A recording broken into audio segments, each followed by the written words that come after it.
Sinasamba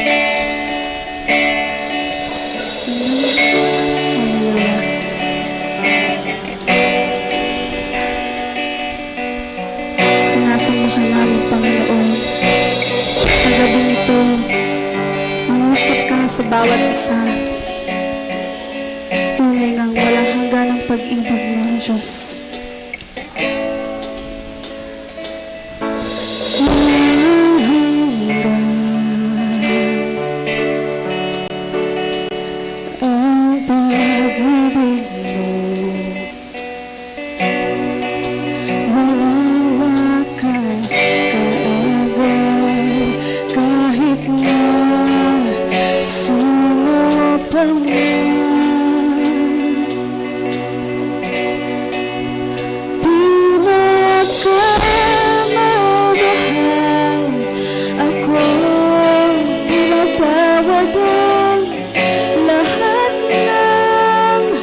Kasalanan ko, dakila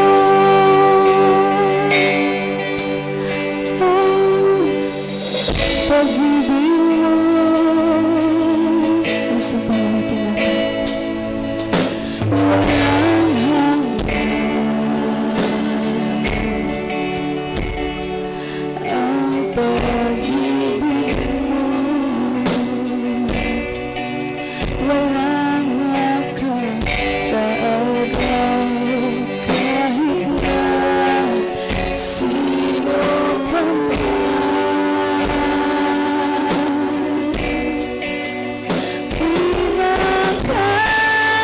Pinakamamahal ako, tinatawad ang lahat ng kasalanan ko.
Kasalanan ko, dakila ang pag-ibig mo. Ngayon na naman ang pag-ibig mo sa mundo. Kaya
Isang magandang gabi po sa ating lahat at welcome po sa ating Friday Prayer Night Service.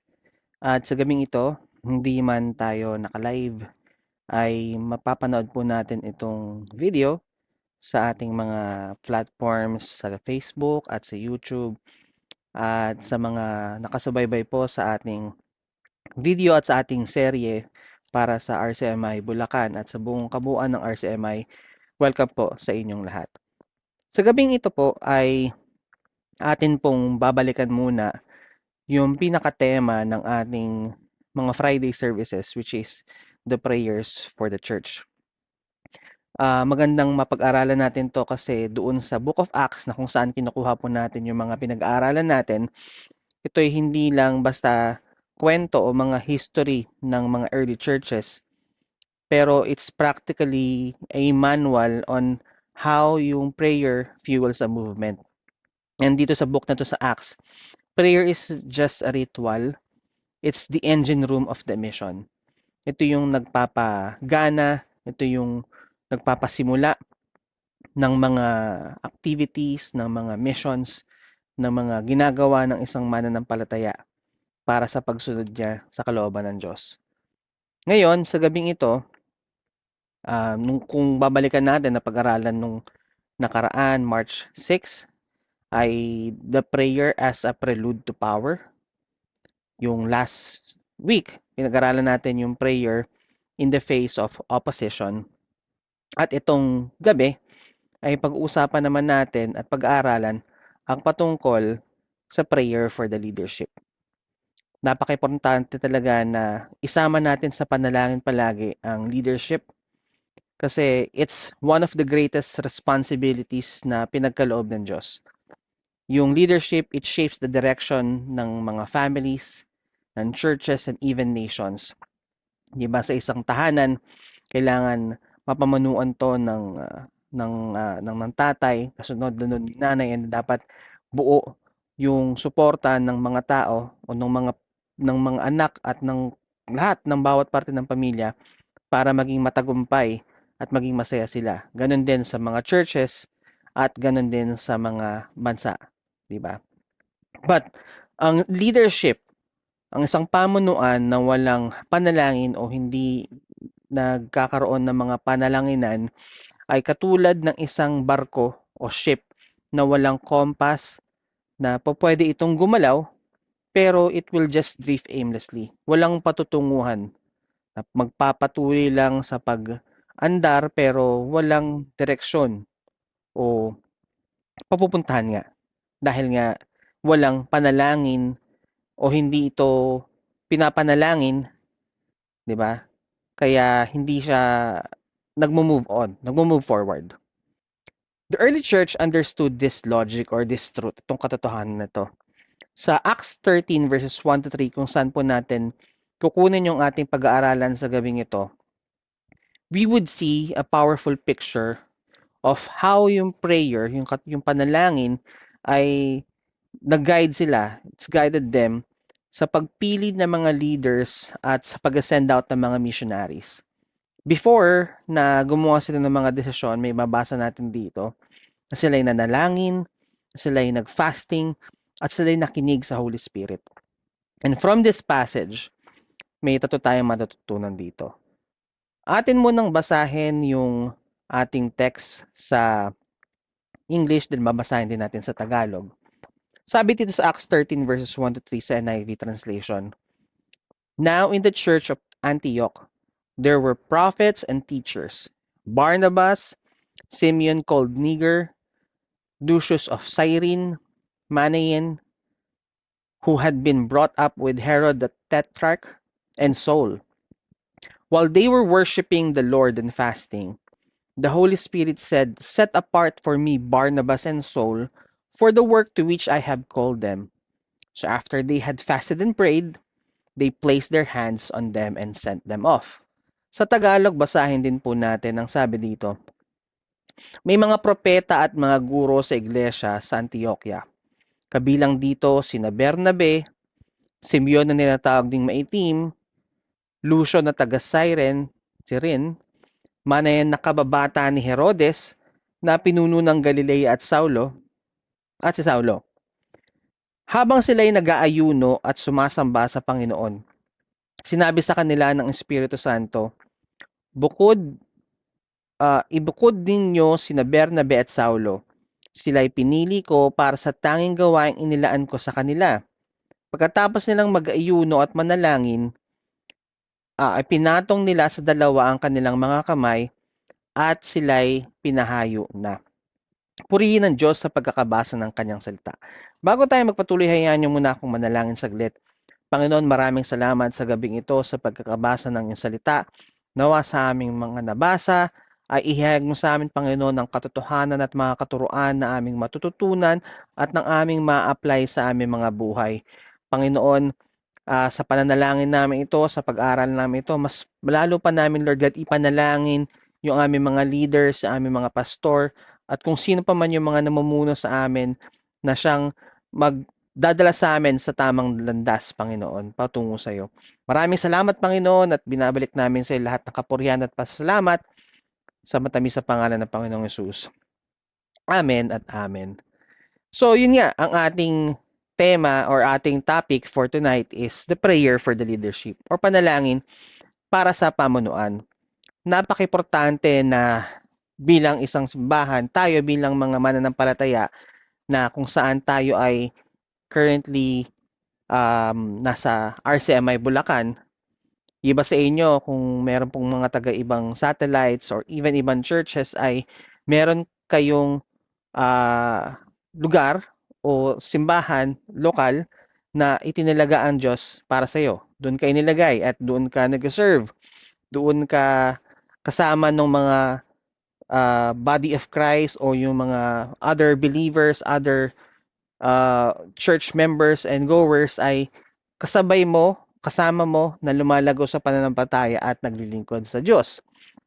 So, napaka-importante na isama din natin sa panalangin yung ating leadership. 'Di ba? Yung ating mga pastor, yung ating mga LPAT leaders or kung sino pa man yung mga namumuno o yung mga kinukilala nating mga authorities. Given na ipagka-pray natin of course yung sa ating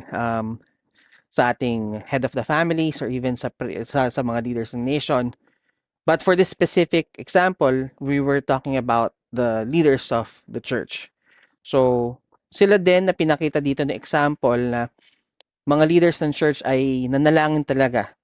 At importante din para sa atin na hindi lang itong ginagawa nila ay applicable lang noon, pero ito ay applicable din sa panahon natin ngayon.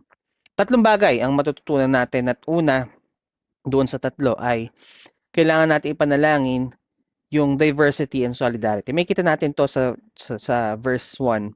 Sabi nga dito, now in the church at Antioch, there were prophets and teachers, si Barnabas, Simeon, Lucius, Manaen, and Saul. So, 5 pangalan na nabanggit na kumikita natin ay nagpapakita ng dalawang bagay dito. Una, they have distinct status. Iba-iba sila ng mga katayuan sa buhay. May mga galing sa mga highest palaces at may mga galing sa common streets. May mga galing sa mga matataas na katungkulan, may mga galing sa hindi mataas na katayuan sa buhay. Diba? At ito'y may kita rin natin sa current na panahon. May kita tayo mga leaders of the church na iba ay talagang grabe yung mga ari-arian, 'di ba? May kita natin na maraming katayuan sa yung mataas yung katayuan sa lifestyle and everything. Meron din naman na kinikilala natin mga leaders na hindi man sila ganun kayaman pero may kita mo dun yung yung authority, yung conviction at yung power dun sa kanilang pagli-lead, sa kanilang pagtuturo, sa kanilang pagdi-disciple.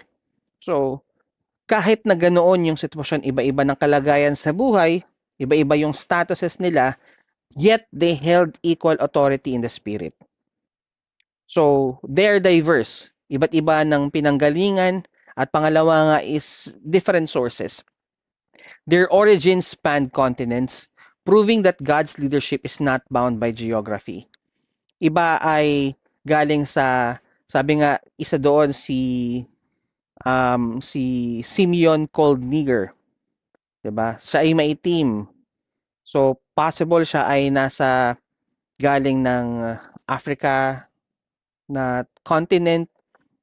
Si Cyrene, ito si Lucian na taga Cyrene, si Bernabe, tapos si Paul nga si Saul ay iba-iba sila ng mga pinanggalingan, iba-iba sila ng katayuan sa buhay, pero they're they're in solidarity na maglingkod sa Panginoon, na manalangin at maging leaders ng early church that time. So, kahit na iba-iba sila ng katayuan, kahit na iba-iba yung kanilang um, mga status nga, katulad na banggit natin sa dalawang points na yon, ay hindi ito naging hindi ito naging dahilan para hindi mapamunuan ng maayos yung church, 'di ba? The leadership at Antioch in this church ay it's a tapestry of different backgrounds talaga. Si Barnabas, the Cypriot, Simeon na likely nga African, si Lucius from North Africa, si Manaen na galing sa royal court, so yung medyo mataas ang katungkulan, si Saul na former Pharisee, 'di ba? This was a leadership team that by worldly standards, hindi to mag-work. It shouldn't work because iba-iba ng statuses, iba-iba ng personalities, iba-iba ng katayuan, iba-iba ng pinanggalingan. Yet, yun nga ay they stood in complete solidarity, in complete harmony, in complete unity. At yun kailangan talaga sa church, pagkakaisa. Diba? May isang goal, may isang mission. Sabi nga um, hindi ko na paste dito, pero sabi sa 1 Corinthians 12 verse 12, just as a body, though one has many parts, but all its many parts form one body, so it is with Christ. So kahit na iba-ibang parte, iba-iba ng ganoon naman talaga sa katawan ni Kristo, iba-iba tayo ng role, iba-iba tayo ng parte, pero lahat tayo ay importante. Bawat parte ay importante sa katawan niya, sa katawan ng Panginoon. So think of if mag-isip tayo ng imagine a symphony orchestra, 'di ba? Bawat instrumento ay nagpro-produce ng iba't ibang sound, pero kapag ito ay nag-play together, sabay-sabay na tumugtog under the conductor's guidance, may conductor, siya yung sa sign and everything like that, nagkakaroon ng magandang harmony ng mga sounds.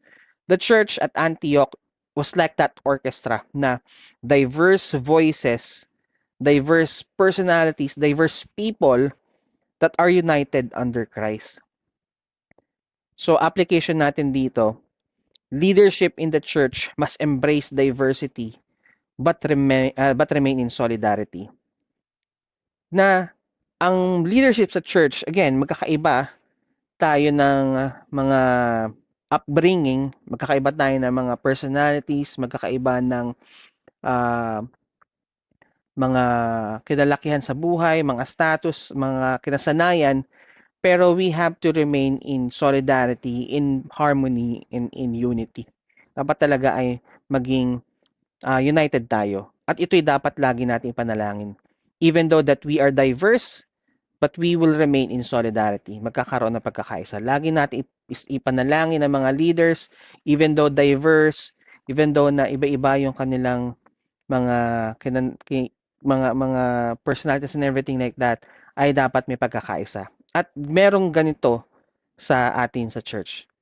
I mean, kaya we are still for Bulacan lang, ilang years na tayo, 'di ba? Since anong year ba tayo nagsimula? Kalimutan ko na no? Pero 2006, tama ba? 2006 or 2000, we're going 20 this year. Diba? This coming June or July 2026 will be 20 years. And sa kabuuan ng RCMI since 1985.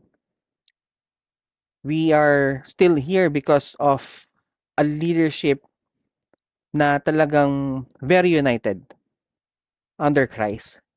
Diverse, pero they remain at they still are united under Christ.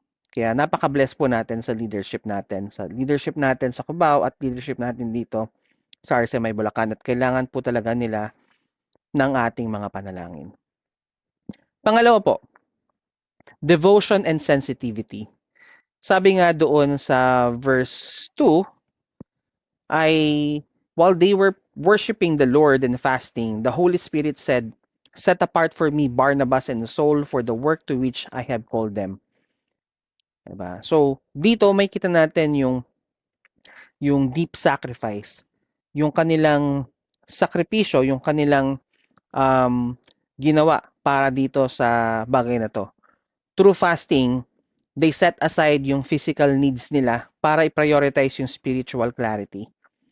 Habang sila'y nagsasamba sa Panginoon, sinasamba nila ang Diyos at sila'y nagfa-fasting, saka sila kinausap ng Holy Spirit. At bago sila kausapin ng Holy Spirit, sila ay, yung mga leaders na to, na mga nanalangin ay, they were in a state of deep spiritual discipline. Hindi sila nakatingin sa resumes, hindi sila nakatingin sa kung ano paman, pero they were looking at the face of God. They were waiting for a voice. They were waiting for a confirmation. They were waiting for instructions, di ba? From the Lord. Yung devotion nila, it created a sensitivity, the frequency of the heaven. Yung devotion nila sa kanilang ginagawa, sa kanilang faith, sa kanilang pananampalataya, it was expressed through their worship and fasting. At dahil dito sa devotion na pinakita nila, naging sensitive sila sa sa sa boses ng Holy Spirit, to the voice of the Holy Spirit. Kaya sila kinausap at narinig nila. And the Spirit, this Holy Spirit, gave clear direction about setting apart Barnabas and Saul. Diba? Doon sa kanilang devotion, kanilang wholehearted na na, na pagsunod at pagkilala sa Panginoon ay sa pananalangin nila, doon sa fasting nila, narinig nila ang salita ng Diyos. Narinig nila ang Holy Spirit, rather. And yun yung kailangan sa leadership. Makita natin sa mga leaders natin that they're devoted to what they're doing and they are sensitive to the works and to the voice of the Holy Spirit. Kailangan talaga maging sensitive tayo in terms of hindi tayo dedepende sa kung ano yung knowledge natin, but rather we will listen to what the Lord is saying to us. 'Di ba? Kasi minsan naka-focus tayo dito sa gusto nating mangyari, pero iba pala yung gustong mangyari ng Diyos para sa atin, para sa church, 'di ba? So, by this, yung makita natin yung deep sacrifice nila na kahit sila'y pagod, sila'y nagugutom, physically kailangan nilang kumain, pero nag-fasting sila kasi kailangan nila ng spiritual clarity na, Lord, anong plano mo?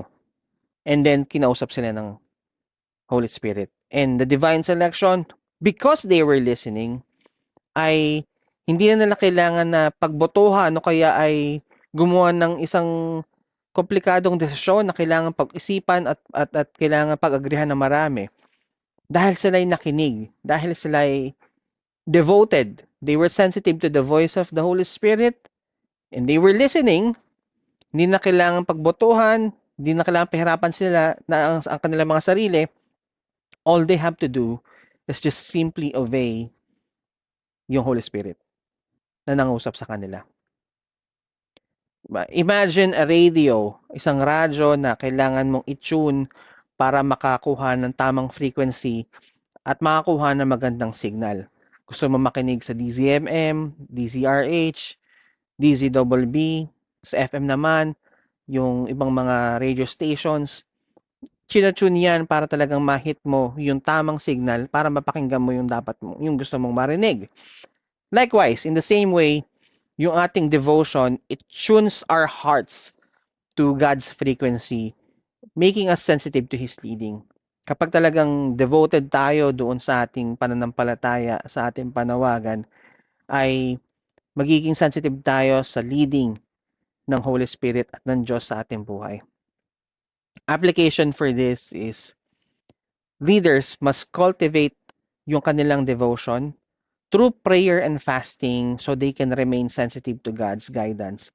And without this devotion, without yung kanilang devoted heart, devoted life, ay yung leadership is being driven by human wisdom rather than divine instruction.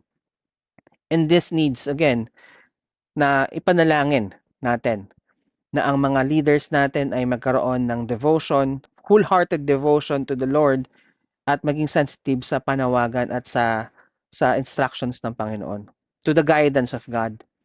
Kasi without devotion ay hindi sila magiging sensitive doon sa panawagan ng Diyos at there's a risk. May pahamak na dulot na magdadala sa leadership o doon sa mga leaders natin na manangan sa kanilang sariling karunungan instead na manangan at dumepende sa kalooban ng Diyos sa kanyang mga instructions para sa simbahan. At pangatlo, mabilis lang po tayo. For prayer for the leadership ay kailangan natin panalangin yung dedication and sending. So, for verse 3, ang sabi po dito sa English, so after they had fasted and prayed, they placed their hands on them and sent them off. Pagkatapos nilang mag-ayun at manalangin, ipinatong nila sa dalawa ang kanilang mga kamay at sila ay pinahayo na. So yun yung instruction na set apart si Saul and Barnabas at ang ginawa nila ay pinanalangin nila. After nga nila ipanalangin, after nila manalangin at mag-fasting, ay pinatong nila ang kanilang makamay kay Saul at kay Barnabas at pinahayo sila. Diba?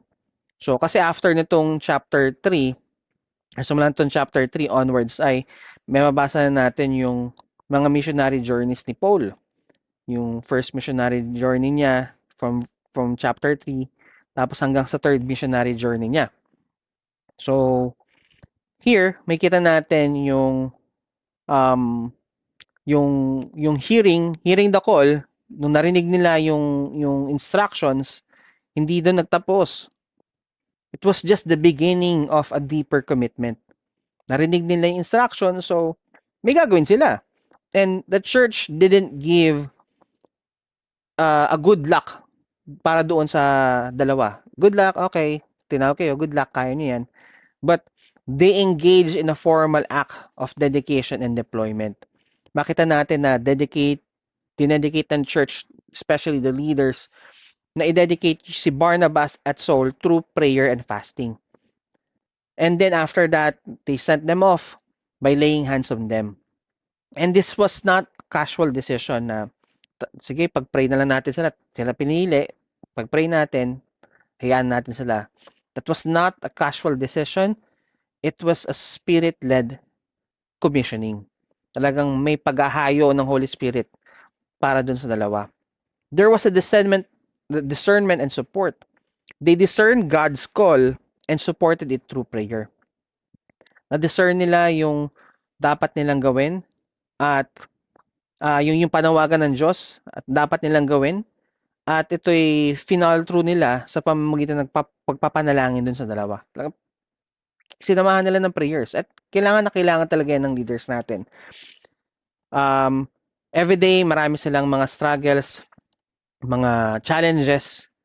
Hindi man natin alam yung mga hinaharap nila, yung mga rejection, yung mga hindi sila pinapansin, hindi sila nire-replyan, hindi sila sinisipot.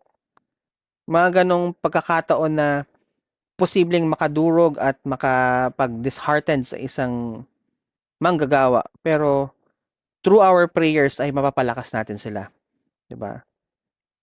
We need to pray for them because this would, help them a lot.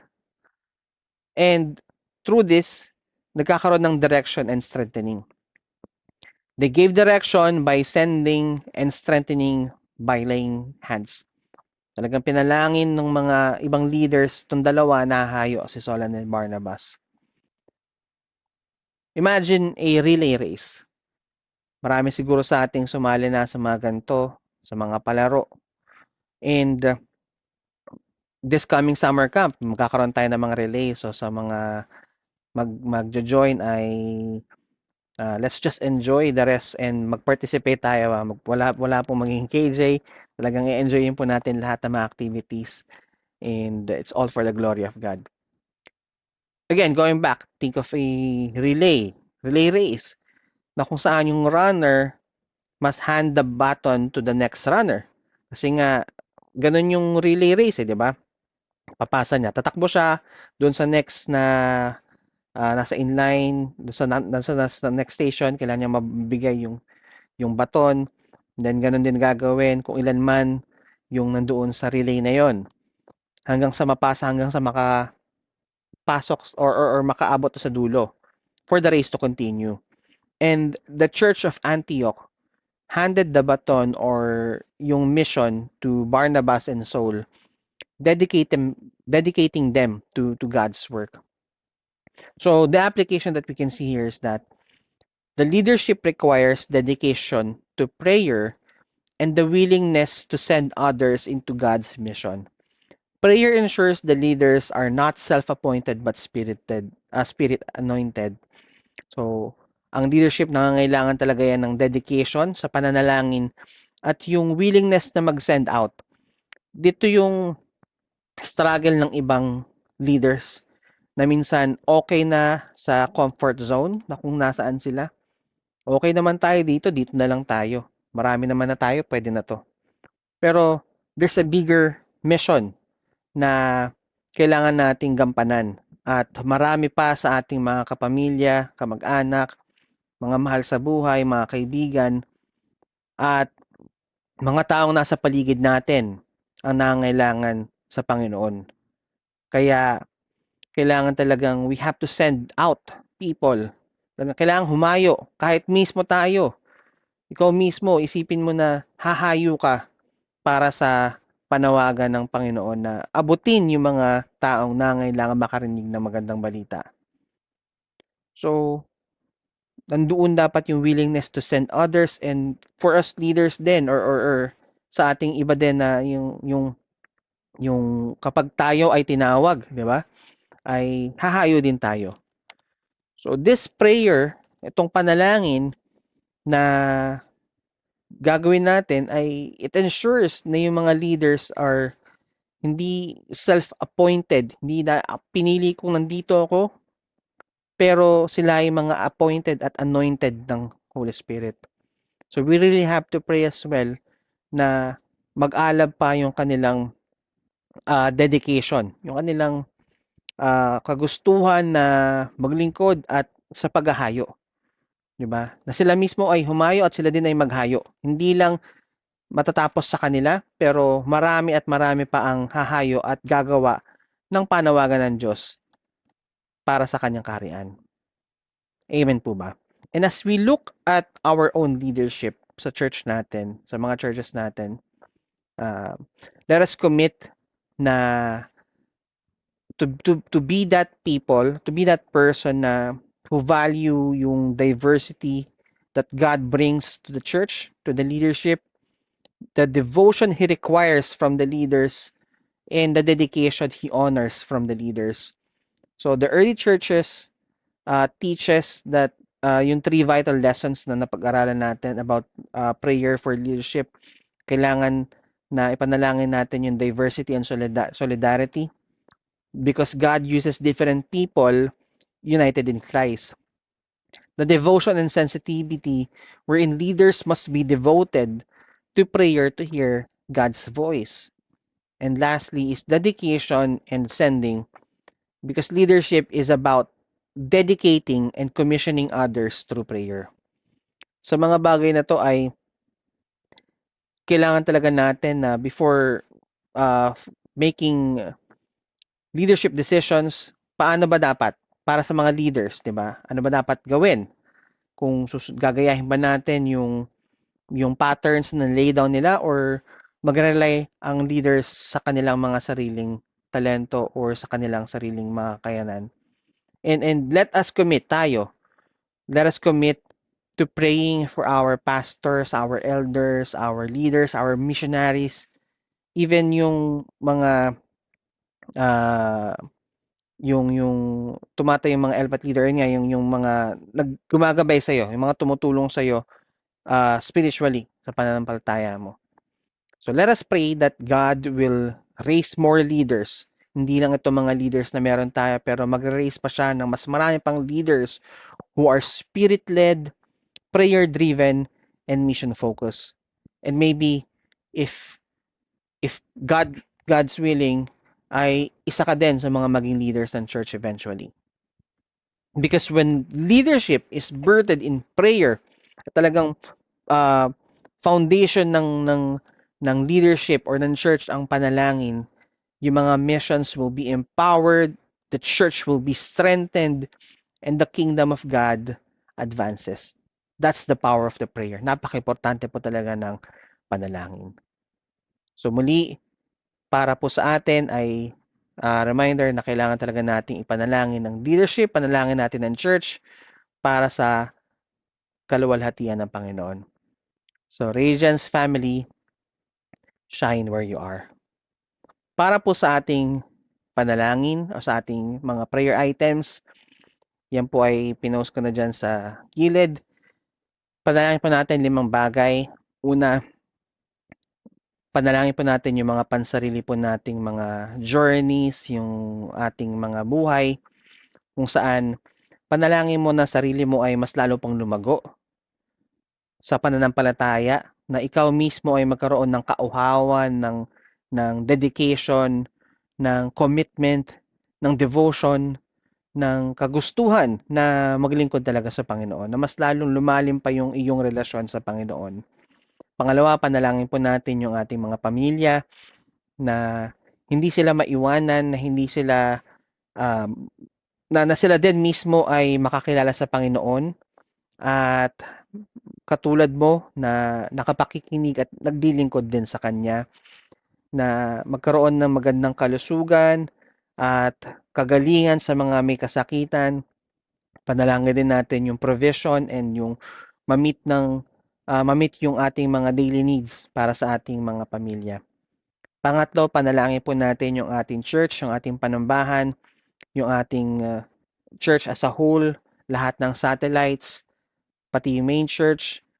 Panalangin natin yung leadership, na yun nga yung pinag-aralan natin. Panalangin natin yung mga pastors, mga leaders, mga BOTs, mga ministry head, and mga LPAT leaders, and yung mga kinikilala natin, mga mentors, and mga nag-guide sa atin sa ating pananampalataya. Panalangin natin yung RCMI Bulacan, yung lahat ng mga activities na ginagawa natin. Panalangin natin si Pastor Dan at Pastor Jinky na kung na siyang nagli-lead sa Bulacan, and everything about our church. Panalangin din natin yung ating bansa, yung bansang Pilipinas. Ang dami nating nararanasan today, lately, mga issues sa government, sa mga ating mga leaders, may mga bali-balita nga na mga corruption and everything like that, na magkaroon ng justice dito sa mga mga maling ginawa, at magkaroon ng katuwiran doon sa mga ginagawa ng mga ating mga leaders, na kung saan unahin nila yung yung interes ng bansa kaysa sa kanilang pansarili. And lastly, yung ating buong mundo. Alam natin yung mga nangyayari sa Middle East, mga kaguluhan, mga gera, mga di pagkakaunawaan, at mga sigalot na nagkukos ng iba't ibang issues na hindi lang sila apektado pero lahat ng nasa mundo. Tataas yung mga presyo ng bilihin, yung sa gasolina, at maraming mga nadadamay na mga inosente, mga nagugutom at namamatay. Kaya patuloy natin ipanalangin ang lahat ng mga nangyayari sa mundong ito. So sige, tayo po'y manalangin. Panginoon, maraming salamat sa gabing ito, sa pagkakataon, O Diyos, na kami ay nakalapit sa iyo at na nangungusap sa pamamagitan ng aming mga panalangin. Kami, Panginoon, ay nagsusumamo na pakinggan. Inilalatag namin sa iyo ang aming mga hinaing, ang aming mga saloobin, ang aming mga nais naming iparating sa iyo. Maraming salamat, O Diyos, sa pagkakataon kami man, Panginoon, ay malayo sa isa't isa, nasa kanya-kanyang aming mga tahanan. We are here sa online, ay bless the hearts of everyone, Panginoon, na nakapakikinig ng mensaheng ito, na siyang naglalaan ng kanilang oras at panahon sa pakikinig ng iyong salita at sa paglapit sa iyo sa pamamagitan ng panalangin ito. Maraming salamat, O Diyos, at inilalapit namin sa iyo ang buhay ng bawat isa. Samahan mo, Panginoon, ang bawat isa sa amin na lumago, Panginoon, sa aming mga pananampalataya at mas magkaroon pa ng mas malalim pa na relasyon sa iyo.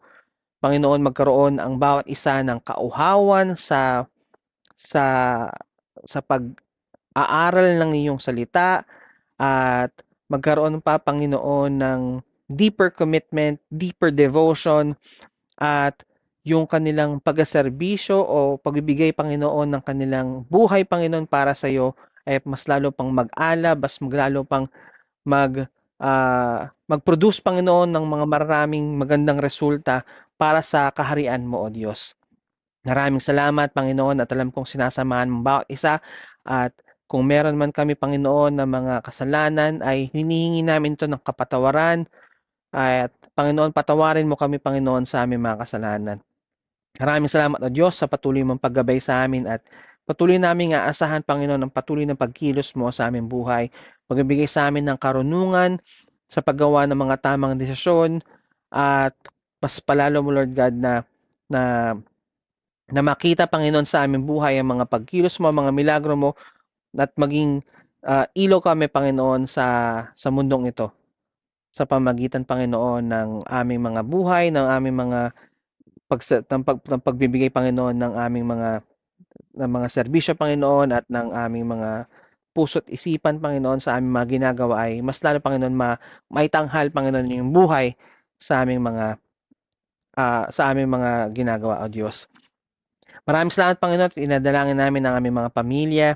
Lord, we ask and pray na samahan mo ang bawat isang miyembro ng aming pamilya. Lagi mong iligtas at ilayo sa kahit anumang kahamakan at bigyan sila ng magandang kalusugan at kung meron man, Panginoon, sa aming mga pamilya ang nakakaranas ng kasakitan ay pinapanalangin namin ang kumpletong kagalingan mula ulo hanggang paa. We claim, O Lord, and we pray ang kumpletong kagalingan sa kanilang mga kasakitan. We ask and pray as well, Panginoon, patuloy na magpo-provide na aming mga pangailangan sa pang-araw-araw, Panginoon, ang aming mga kakainin, ang mga ginagamit, Panginoon, sa eskwelahan ng mga estudyante at kung ano pa man, Panginoon, na pangailangan ay patuloy mo, Lord God, na ipoprovide to sa amin, sa aming mga pamilya. Maraming salamat, O Diyos, and we also pray for our church, for RCMI, kung saan mo kami, Lord God, dinala at tinalaga ay patuloy, Lord God, na gamitin mo ang church, ang RCMI, upang ang bawat isang, Panginoon, na narito ay patuloy na lumago sa pananampalataya at madala sa tamang direksyon.